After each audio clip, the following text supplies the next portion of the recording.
அனைத்து போர்க்குடி சமுதாய உறவுகளுக்கு வணக்கம்.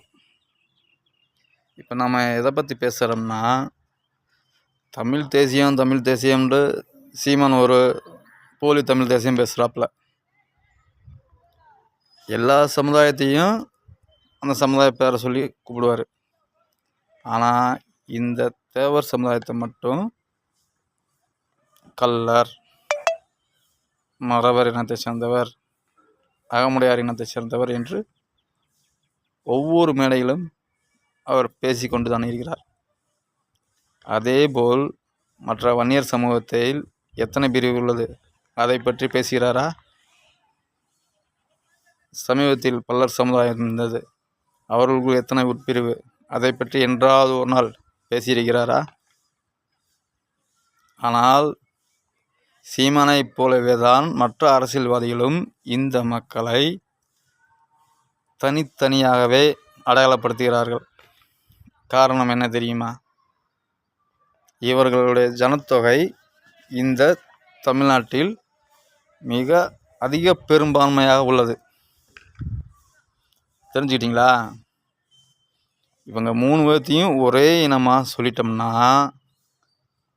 இவங்க அரசியலில் மிக பெரும் சக்தியாக திகழ்வாங்க அப்படின்ட்டு அவங்களுக்குள்ள ஒரு எண்ணம்.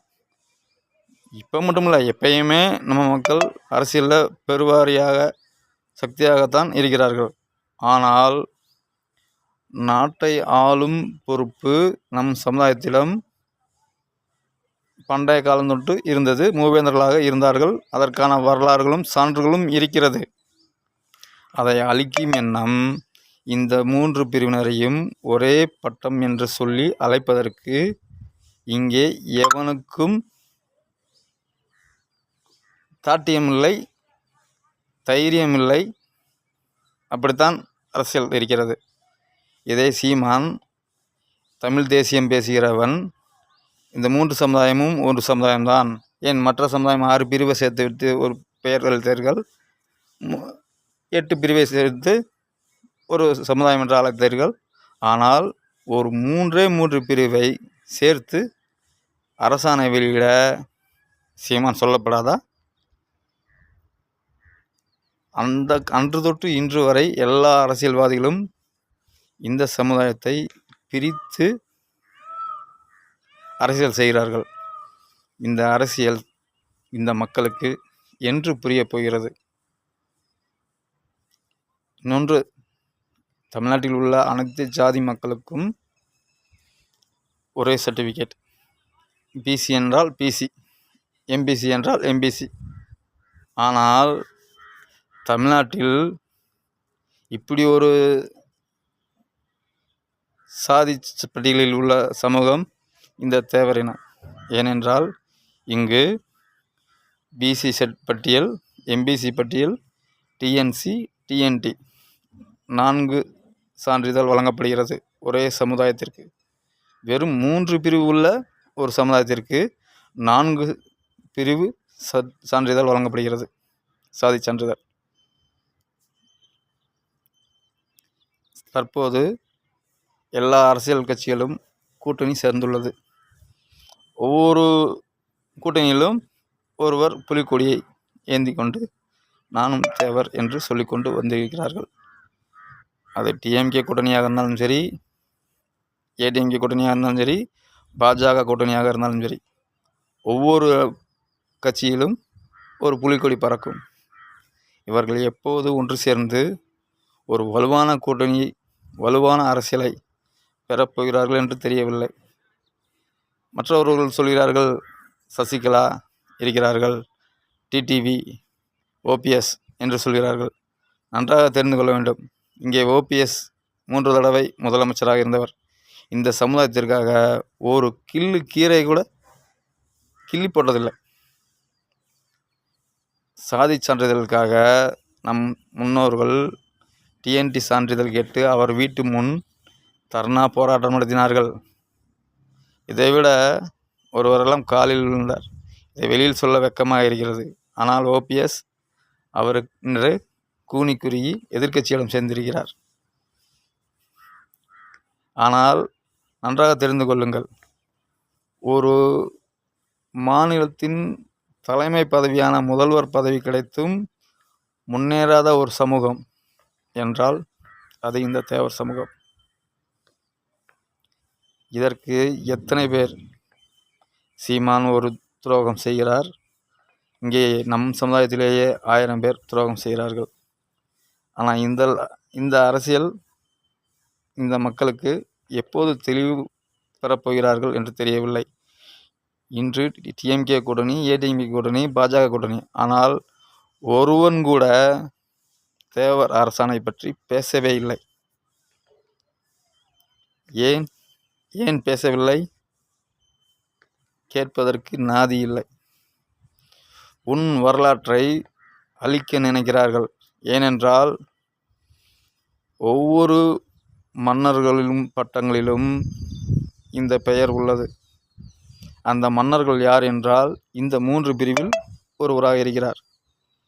ஆனால் இவர்கள் உண்மை தெரியக்கூடாது, வரலாறு இவர்களுக்கு புரியக்கூடாது, இவர்கள் எந்த ஒரு ஒற்றுமையும் பெற்றுவிடக்கூடாது, ஒற்றுமையாக இருந்து இந்த நாட்டில் பெரிய சக்தியாக மாறிவிடக்கூடாது என்ற எண்ணம் போலி தமிழ் தேசியம் பேசியவர்களுக்கும் தற்போது கூட துரைசாமின்ற ஒருவர் இருக்கிறார். அவர் என்ன செய்கிறாரு, போலியா இருக்கிற ஒவ்வொரு மக்கள் தொகை கணக்கெல்லாம் சேர்த்து பேசியிருக்கிறார். சைதை துரைசாமி.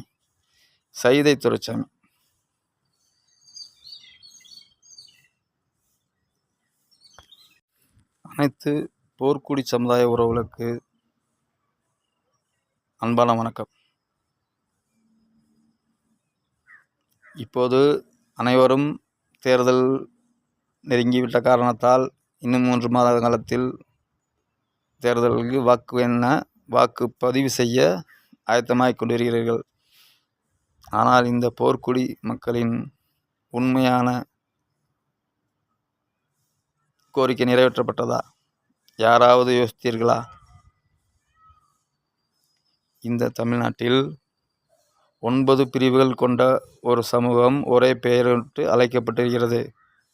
3 பிரிவு அல்ல, 7 பிரிவுக்கு கீழ் உள்ள ஒரு சமுதாயம் ஒரு பெயர் வாங்கி இன்று தனியாக அழைக்கப்படுகிறது. ஆனால் வெறும் 3 பிரிவு, கள்ளர், மறவர், அகமுடையார். ஆனால் இவர்களை ஒன்று சேர்த்து ஒரே சான்றிதழ் கொடுக்க இங்கு எந்த தமிழ் தேசியம் பேசுகிற யாரும் முன்வரவில்லை. சீமான் என்று நமது மக்கள் அனைவரும் அவர் பின்னால் இருக்கிறதா சொல்கிறார்கள். ஆனால் சீமான் இந்த தடவை ஜெயிக்கப் போவதில்லை. அவருக்கு நம் போர்க்குடி சமுதாயங்கள் ஓட்டு போடக்கூடாது. ஏனென்றால் அவர் கட்சியில் உள்ள ஒரு தேவமரை அகமுடையார் என்று அழைக்கிறார், இன்னொருவரை கள்ளர் என்று அழைக்கிறார், இன்னொருவரை மறவன் என்று அழைக்கிறார். ஏன் தேவர் என்று பொது பெயர் சொல்லி அழைக்கலாமே? கேட்டால் தமிழ் தேசியம். என்னடா தமிழ் தேசியம்? இந்த தமிழ்நாட்டில் தமிழை மட்டுமே பேசுகின்ற ஒரே குடி இந்த தேவர் குடி மட்டும்தான். மற்றவர்களெல்லாம் இருக்கலாம், ஆனால் அவர்கள் ஒவ்வொரு இடத்திலும் ஒவ்வொரு மொழி பேசுவார்கள். நம்ம சீமான் அவர் என்ன தெரியுமா? சீமான் என்ன தமிழரா? கிடையாது. அவர் ஒரு மலையாளி. நன்றாக ஆராய்ந்து பாருங்கள், அவர் ஒரு மலையாளி. ஆனால் இந்த தமிழ்நாட்டில் தமிழ் சமூகங்களின் ஆதரவோடு பெருவாரியாக ஆள நினைக்கும் மலையாளி. அதேபோல் இங்கு தமிழ் குடிகளுடன் நட்புணர்வோடு பழகும் குடிகளை ஒவ்வொருவரோடு சண்டையிட்டு மோதிக்கொள்ளும் சூழ்நிலையை உருவாக்குகிறார். சீமானிடம் தற்போது ஒரு 5 பேர் இருக்கிறார்கள். அவர்கள் பொழுதுபோக்கு என்னவென்றால் இந்த தேவர் சமுதாயத்தை பற்றி திட்ட வேண்டும், தப்பாக பேச வேண்டும். ஒவ்வொரு மேடையிலும் களவாணிகள், திருடர்கள், என்னத்தடா திருடினாங்க, எப்போ பார்த்தாலும் அவர்கள் கொலை செய்வார்கள், இவர்கள் திருடுவார்கள், இவர்கள் வழிப்பறி செய்வார்கள். கெஜெட்டை எடுத்து பாடுறா, எவன் திருடுன்னு தெரியும். தற்போது கூட சீமான் ஒரு இடத்தில் ஓபிஎஸ் ஏதோ மதுரையில் பேசுகிறதா சொன்னாங்க. ஆனால் அந்த வீடியோ பார்த்தேன். பாண்டியன் சேரன் சோழன் சொல்லியிருக்காரு அப்படின்னு சொல்லி அதை இவர் ஓப்பனாக சொல்கிறாப்புல. கல்லர் மரவர் சேர்வெல்லாம் மூவேந்தரோட பரம்பரைன்னு சொல்கிறாரு. அவர் தெரியாமல் பேசுகிறாரு. பாண்டியரோட படையில் இவங்களாம் ஆளுக்கு ஒரு பகுதியை வாங்கிட்டு ஓடிட்டாங்க. எங்கே ஓடுனாங்க? ஆதாரம் இருக்கா? இல்லை சீமான்கிட்ட ஆதாரம் இருக்கா? எந்த ஒரு ஆதாரமும் இல்லாமல் ஒரு கீழ்த்தரமான எண்ணத்தோடு குறுகிய மனப்பான்மையோடு பேசும் இந்த சீமான் காரைக்குடி மட்டுமல்ல, தமிழகத்தில் எந்த இடத்திலும் ஜெயிக்கக்கூடாது. ஒவ்வொரு தலைவர்களும் இந்த சமுதாயத்தின் மீது கண் வைத்துள்ளார்கள். இவர்கள் ஒன்று சேரக்கூடாது, கள்ளனும் மறவனும் அகமுடையானும் ஒன்று சேரக்கூடாது என்பதற்காகவே இவர்கள் திட்டம் போட்டு வேலை செய்கிறார்கள். இந்த அரசியல் இந்த தேவர் சமுதாய மக்களுக்கு எப்போது புரியப் போகிறது என்று தெரியவில்லை.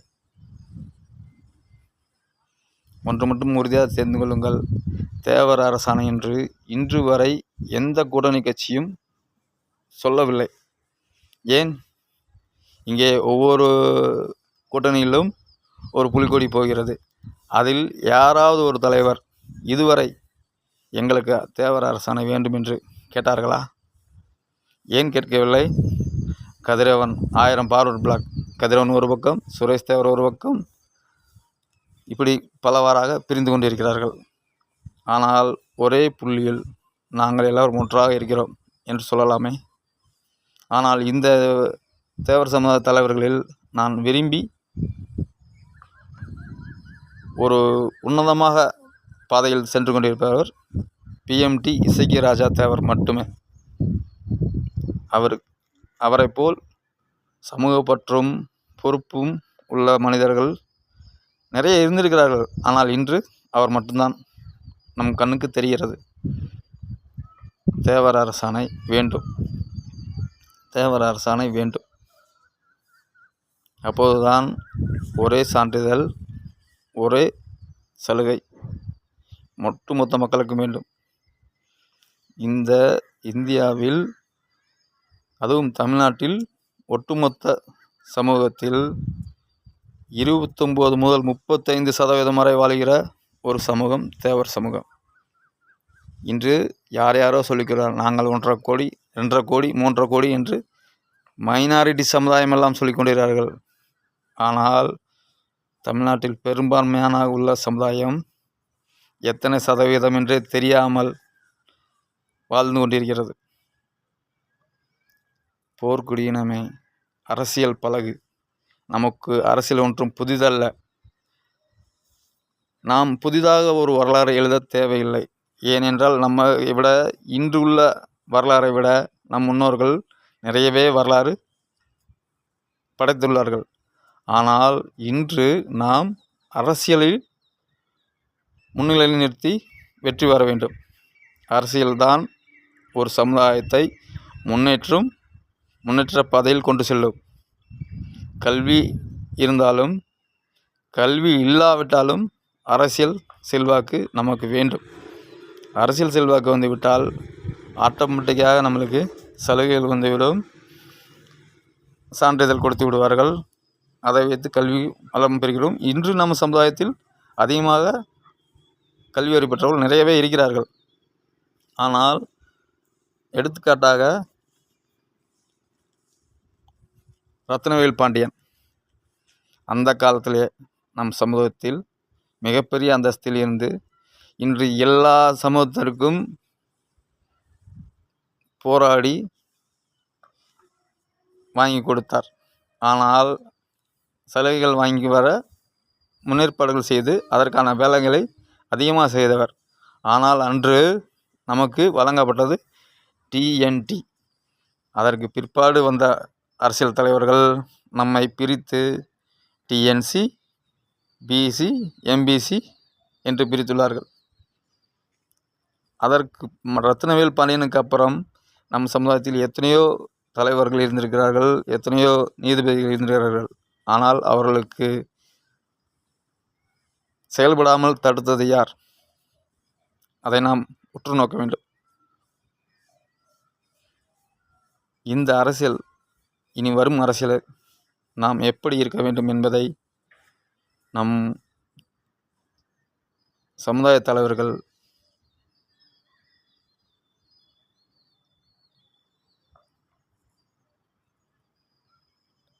பொறுமையாக, நிதானமாக யோசித்து முடிவெடுக்க வேண்டும். நன்றி, வணக்கம் உறவுகளே.